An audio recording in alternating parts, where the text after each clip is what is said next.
What's going on, everybody? Welcome back to the channel. In today's video, we're going to be diving into some Mono Blue Delver, probably the most budget-friendly deck currently in the meta. This is definitely a deck that is maybe for not everyone of all types, just because it is kind of like that mixture of control with a little bit of like tempo, just trying to play something like a big Haughty Jin at some point. This video is going to be a little bit of a quicker one just because it is a little bit late when I'm recording this, so I don't want to wake the neighbors when it comes to talking super loud in the process of recording. But with that out of the way, this deck is pretty straightforward. And what we're trying to do, we're just trying to counter a bunch of things, keep the board as clean as possible to kind of set ourselves up for, various things like playing like a Haughty Jin, or in the late game, also getting like a Tolarian Terror down for the cheap. We do this in various ways, with the various amounts of counter spells we have in the deck with Syncopate. We have the Urtai Scorn, we have Fade in Hopes to bounce things back, Spell Pierce to get things in the early game.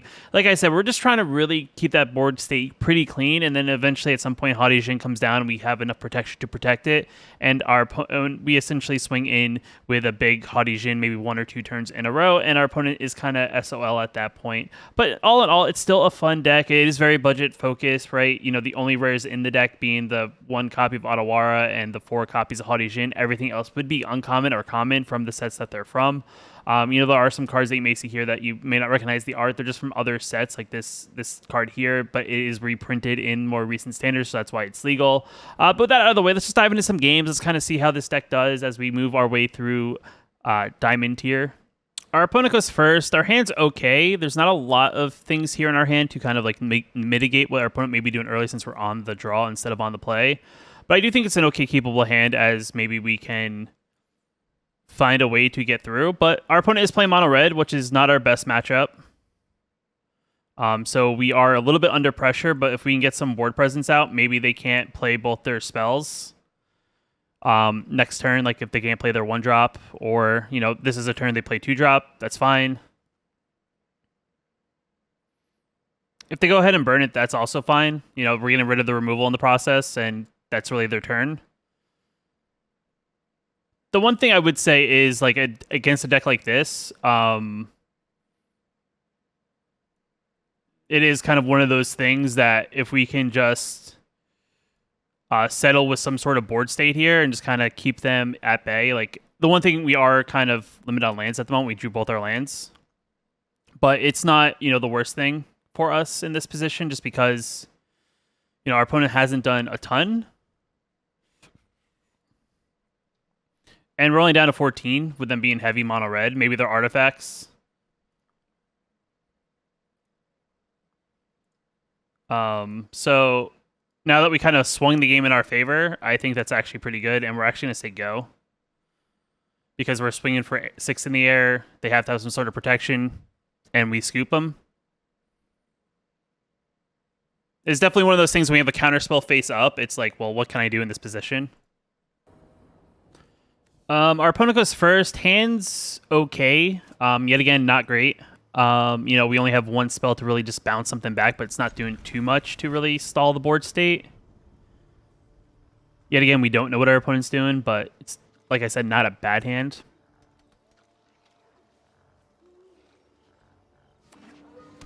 Okay. So maybe Naya, still unsure, but could have spot removal with like burn spells and things like that to poke things out of the way. But I think we do try to get our Delver on board, just because I do think it's not a bad idea to try to get some threats on the battlefield. Naya enchantments, possibly. I mean, that's not bad for us, right? Like, if you think about it. I'm going to play another Delver and just kind of see what happens on their next turn, since we do have a bounce spell. It may shut down what they're trying to do here. Sure. Gain a little bit of life. Playing a ton of ways to get lands into the graveyard, so maybe they're multiple colors. I'm not really sure. Another doggo. Sure.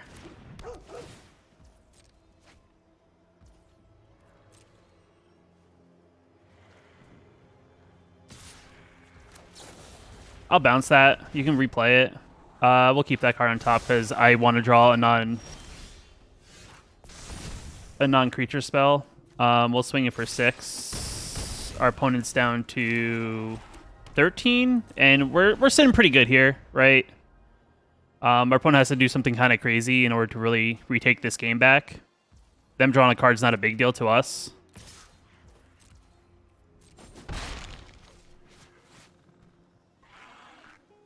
So it's just a matter of what do they think we have. Or what are they going to do in this position? So they have a 2/1 flyer. We'll counter for 1.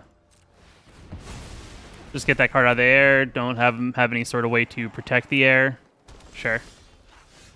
And it kind of feels like they could have done something there.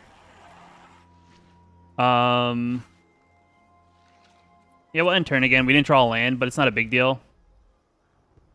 We have 2 other mystery cards in our hand. Farmhand's fine.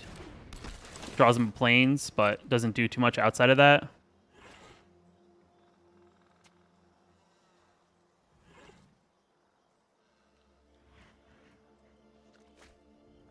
So there's a Selesnya deck that I'm not sure what the overall top end is of like what they're trying to do with the deck.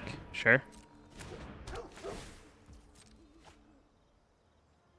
A lot of cards in hand. Haven't really done much except for play a bunch of 1/1s at this current time. Okay. Since they can't block in the air, might as well do 1 point of damage.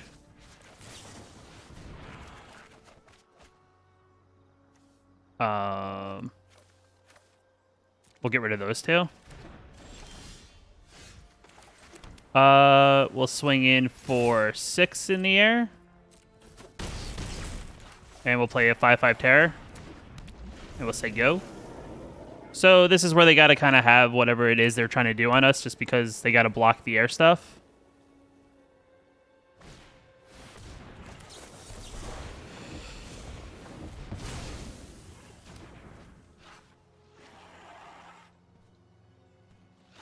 Interesting to play like some sort of counter spell in our counter spell board removal in a, at least from what it seems like, some sort of deck that plays green-white spell. I don't really know. I saw creatures. I don't know if there's control elements to it.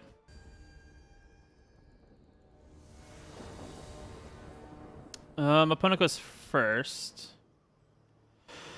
Hand's playable, I guess. Hopefully we have like a slower deck, maybe.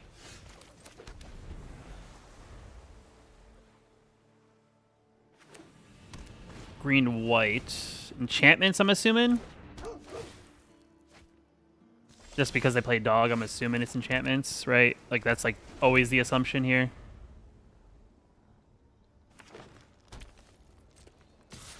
Sure.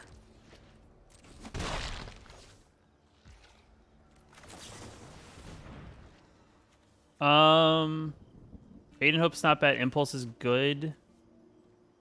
What helps me establish board state? I guess Impulse, Fade and Hope in case they start pumping out creatures.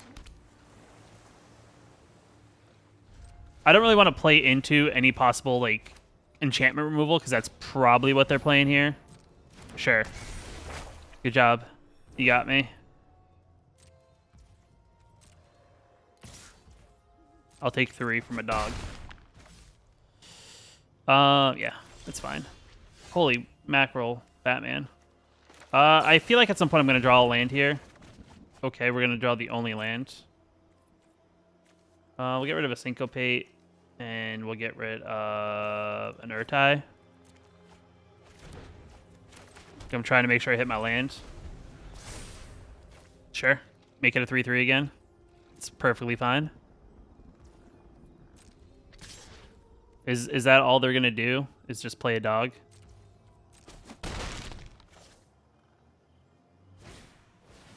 Another dog? 2 dogs is good. Opponent is drawing a lot of cards. It's like, it's terrible, right? In this position I'm in, just because I have a bunch of things. And just can't do much with it.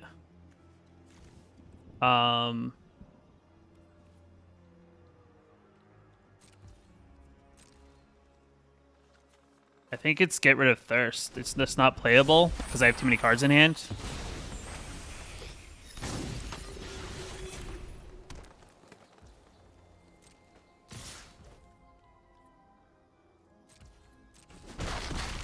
I just need like land. It's always that equal balance of like land to stuff.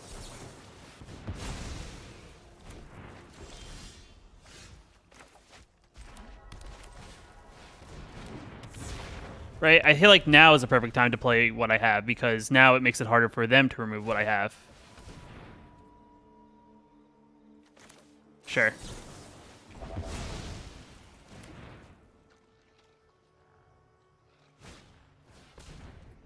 That's fine.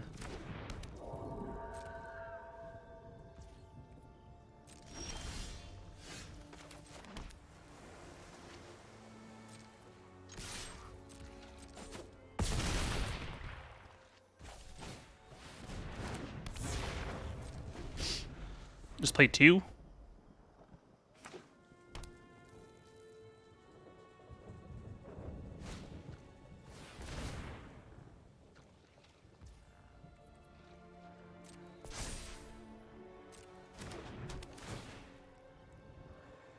Sure. That's 1.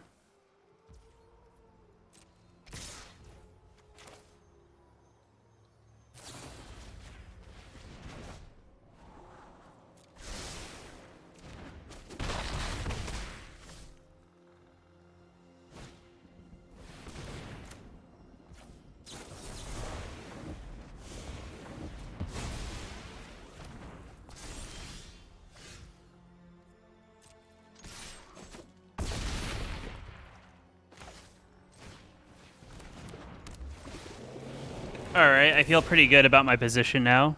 I feel like I may have too much for them to deal with. Unless they have multiple removal spells.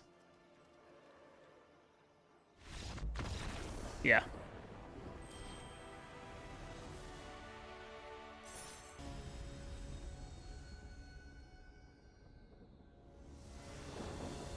Opponent goes first.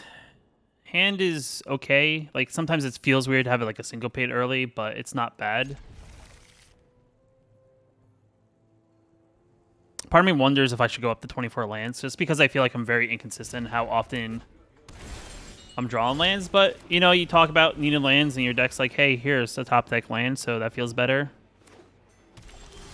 It's a good thing our opponent's also playing very slow, which is benefiting us, so we definitely have options this next turn.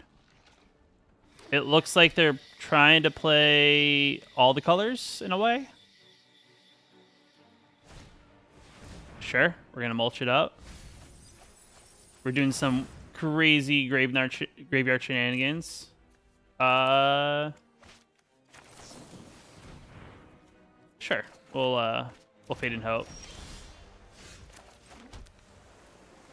And we'll say go. Just kind of wait and see how aggressive our opponent is doing what they're doing, right?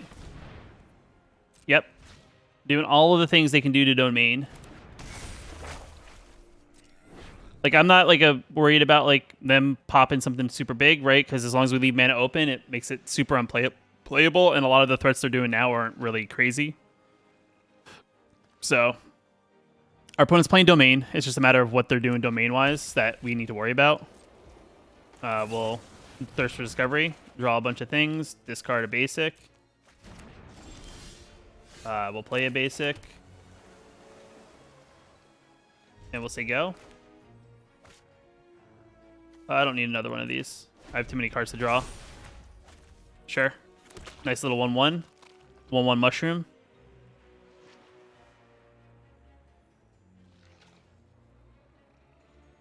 Just waiting for my opportunities. I feel like once we get to a point that, sure. Just searching for lands, I guess. Right, now this turns on things like Kami War. They possibly have the thing that they play a bunch of like beast tokens. So, you know, we just gotta look out for those things. You don't need a mushroom. You know what? We can take a second auto water. I want to make sure I draw my land drop. Like I could play a Jhin, but it's not like that needed. Sure.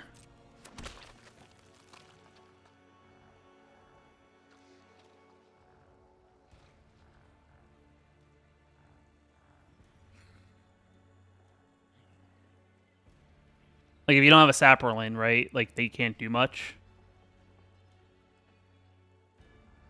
If they don't do anything, this is good for us. Negate it. You don't need a creature. Full impulse. We'll get an Urtai. Urtai is good.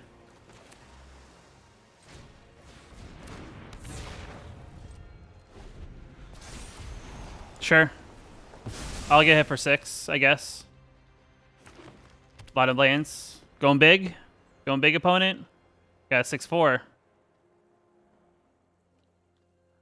That is the question.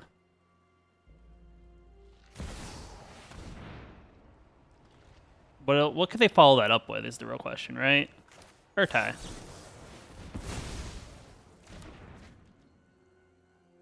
I'll take 6. No fear. Because it's only 1/1 next turn. So it's like... It wasn't super big of a deal. And we'll end turn. We'll leave mana open. I have 6 mana, but I want to leave as much syncopate mana open as possible.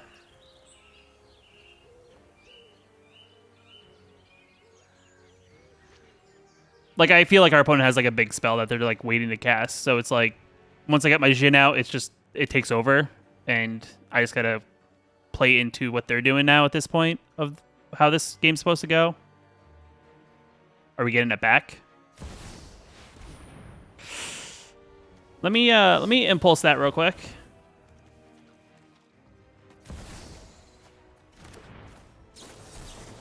One, two.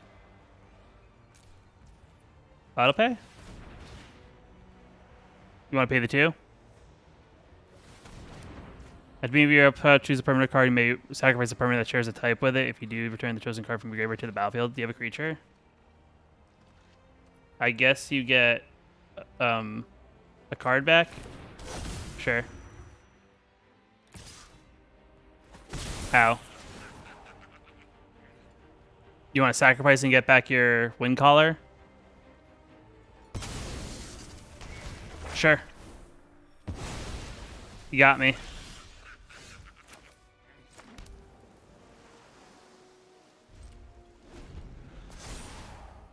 I, for some reason, only did 2. I probably should have done 3. I miscounted.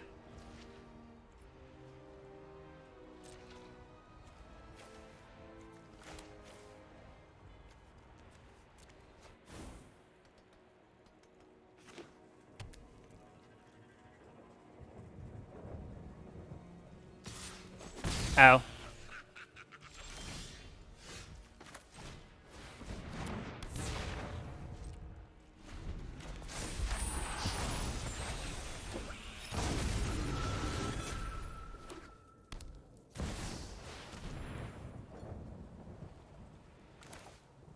I think I only have 4, right?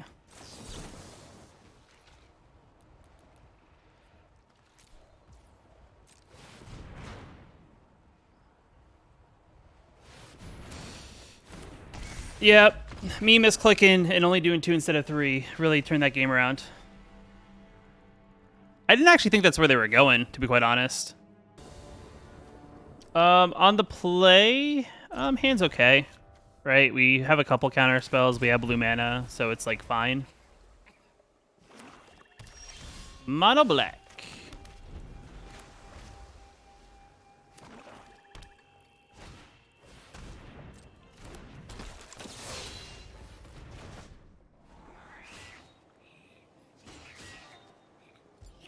Sure.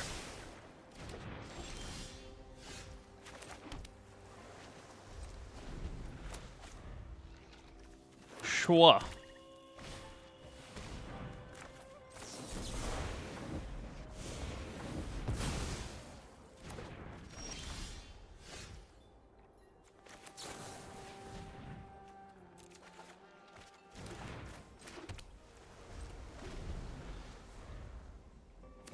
Now what are they gonna do?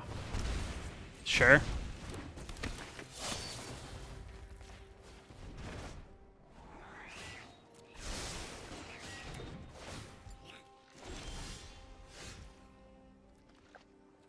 I feel like this hand is more so annoying them than anything, so we'll see what they do. Sure. Not even blitzing.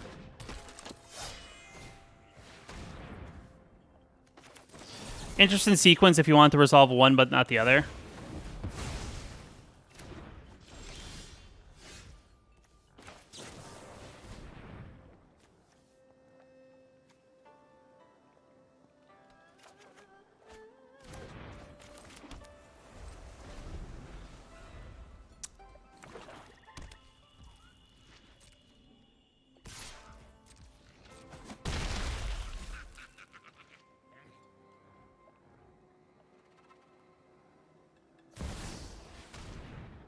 Okay, you meat hook for 0, in which you don't have any creatures on the battlefield, and nor do I.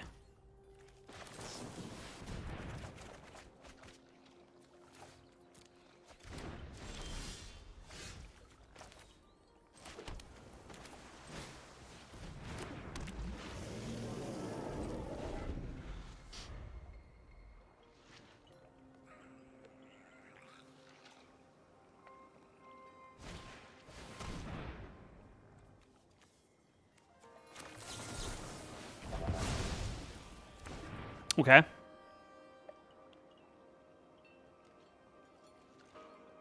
No attacks. Interesting. I'll attack for 5. Put pressure on you. Sure. I'll take 1.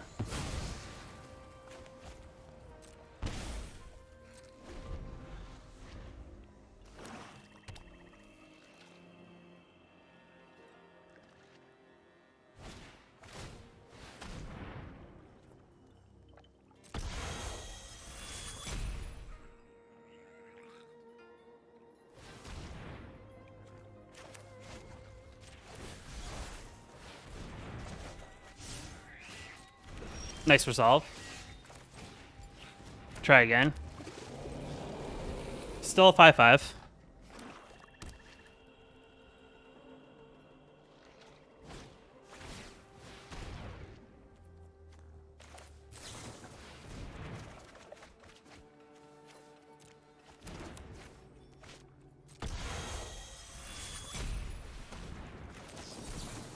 Making you pay that extra. Go for it. Got a Lily? Want to follow up with? I'm tapped out now. No, no Lily. Yikes. Take 5. Say go. Land.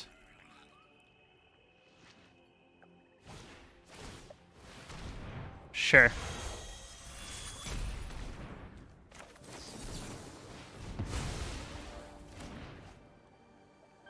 Trying again. How about no?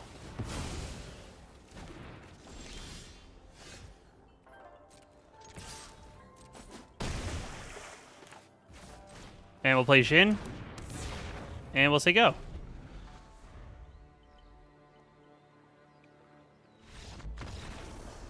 Nice.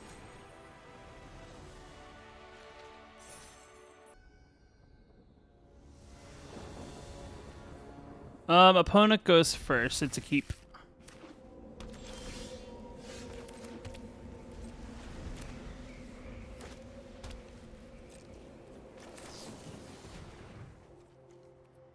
I guess we draw our land, right? Because that makes everything else in our... Oh, God, okay. If we draw 5 lands, that's not good. Sure. Oh, Impulse. Just keep digging. Just keep digging. I mean, I don't know what they're playing. They got Mardu colors. Or Marduin over here. Alright. I'll negate it. If you, I guess if I have to, right?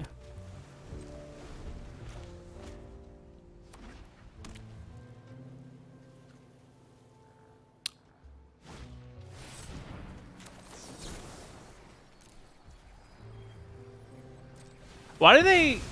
If they know I'm a counter deck, why do they got to tap out if they feel like I could have a counter?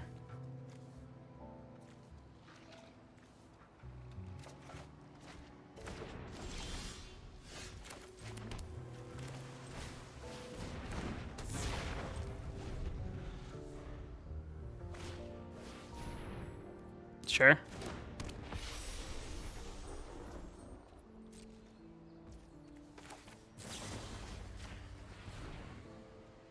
Bounce it back.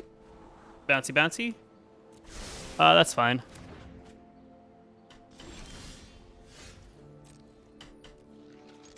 We'll swing for 6. We'll say go.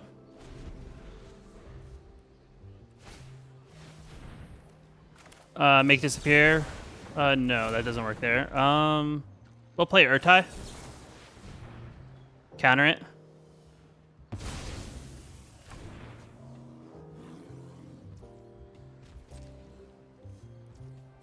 We will thirst for discovery, get some newness. My guy, my guy. I'm always prepared. Everything costs 1 less. Okay, you really wanted to make sure. We'll get rid of this. Okay, our opponent didn't want to play the match, I guess. And we're back. So, I mean, overall, I think Mono Blue Delver is a great deck. It's definitely very budget-friendly, approachable. I also will note I did make some changes to the deck list here. So this version you see over here is kind of the version that you'll get in the link down below. I ended up removing the Delver just because Delver felt very weird, right? When you play a game and you don't draw Delver early, but you draw it late, it doesn't feel great because a 1/1 doesn't feel good in the later game when you want to either draw a counter spell or some sort of way to deal with what the board state is, or even if you're looking for a Haughty Djinn. So I ended up cutting down to 4 copies of Haughty Djinn and then 2 Tolarian Terrors. I also threw in additional counter spells, as I threw in a couple of Negates and I threw a couple Essence Scatters. They felt okay, though I'm not 100% happy with it just because they still don't deal with some of the other cards in the meta. Like Tenacious Underdog is really a big problem, and if I don't have a Syncopate for it in the early game and it allows it to get to the graveyard, it's kind of like one of those situations that Blue doesn't have a really strong way to kind of deal with that card over time, over the course of a game. I think finish below 500 in the games I did play. A couple of those games I think were miscalculations by me. One of them being I by mistake syncopated for 2 when I should have syncopated for 3. I don't know if that video or that game will get in the video, but that is actually what happened. Another one, for some reason, I decided to Essence Scatter instead of Syncopate against a Tenacious Underdog, and that was just a misplay by me because my opponent tapped down on turn 2 for an Underdog. I decided to Essence Scatter it, but I'm like, now thinking about it, Syncopate would have just exiled it, and I would have only had to pay 1 mana, 1 additional mana to counter it since they tapped completely out. But still, nonetheless, I think Mono Blue is kind of one of those decks. I do think it takes some practice, right? I only played really the games I played because I started kind of late tonight to kind of record the video, so I didn't get like my normal warm-up with the deck before I really start diving into games like I typically will do. But I do think it's a great deck, right? You have to be patient with it. It's not one that you slam Haughty Djinn on turn 3 when you draw it. It's kind of like a deck that you want to kind of control that early game with a bunch of various spells, whether you're countering stuff your opponent's doing, whether you're drawing cards, and then kind of set up for that Haughty Djinn, Tolarian Terror kind of finish, I think is kind of how this deck really works. It's not a deck for everybody just because not everyone's a tempo gamer in that sense, right? Because it's like Essences of Control with a little bit of aggro, whereas this is more of a control deck with the finishers being Haughty Djinn and Tolarian Terror. This deck reminds me of how I used to build decks back in the day where it was just a bunch of counter spells and a couple creatures, and that's how I won games. But I do think the creatures in this deck kind of fit what the deck is trying to do, and it makes the deck that much better. But that being said, I do think it's definitely a deck that if you're a new player and you're looking for a deck to get into and don't want to spend a ton, this is very budget friendly in the sense that it's a lot of commons, a lot of uncommons, and like I said, the only rares in the deck in the beginning of the video are the Haughty Djinns and the legendary lands. Everything else is a common and uncommon that you could easily craft with the uncommons and commons you have in MTG Arena, or they're very accessible in the fact that you'll probably open them up in packs very easily just because commons and uncommons, you are able to get more from packs. But with that being being said, if you like the video, hit that like button. Definitely helps out a lot. If you're new here, you want to post new videos like this one here on the channel, hit that subscribe button, and I will see you in the next video. Just want to give a special shout out to the channel members here on my YouTube channel. You can also become a channel member yourself down below the video, hitting that join button. It definitely helps out a lot, and I just appreciate you guys for your support.